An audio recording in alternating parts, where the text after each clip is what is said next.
আসসালামু আলাইকুম বন্ধুরা, সবাই কেমন আছেন? আজকে একটা কথা খুব খোলাখুলি বলতে চাই। মানুষকে আমরা কেমন করে বিচার করি?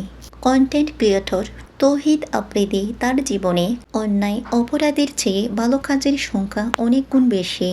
বাংলাদেশে হাজারো ছেলে আছে 4-5 বছর রিলেশন করে শেষে পরিবার না মানার কারণে অন্য কাউকে বিয়ে করে ফেলে।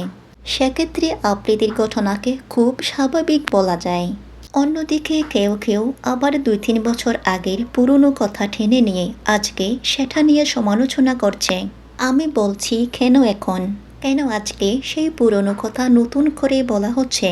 আসলে যখন একজন মানুষ বিপদে পড়ে তখন আমাদের দায়িত্ব হওয়া উচিত তাকে সেই বিপদ থেকে রক্ষা করা, তাকে পাশে পাওয়া, নট অপরাধ দেওয়া।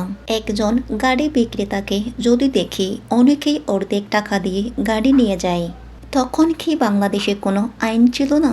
অবশ্যই ছিল, কিন্তু সব কিছুর একটা সীমা আছে। তৌহিদ আফ্রিদি যখন পুলিশের হাতে গ্রেফতার হলো, যে ভয়, যে শাস্তি তিনি অনুভব করেছেন, আমি বিশ্বাস করি সেটাই অনেক বড় শিক্ষা।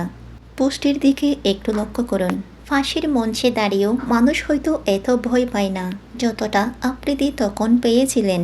কিন্তু ভুলে গেলে চলবে না, তৌহিদ আফ্রিদি কেবল একজন কন্টেন্ট ক্রিয়েটর নন, তিনি একজন মানবতার ফেরিওয়ালা। বন্যার দিনে তিনি হাজার হাজার পরিবারের পাশে দাঁড়িয়েছেন, লক্ষ মানুষের মুখে খাবার তুলে দিয়েছেন।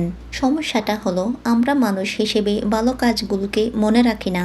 একজন যদি 10টা ভালো কাজ করে আরেকটা ভুল করে ফেলে, আমরা সেই একটুকু ভুল নিয়ে সারা জীবন সমালোচনা করি।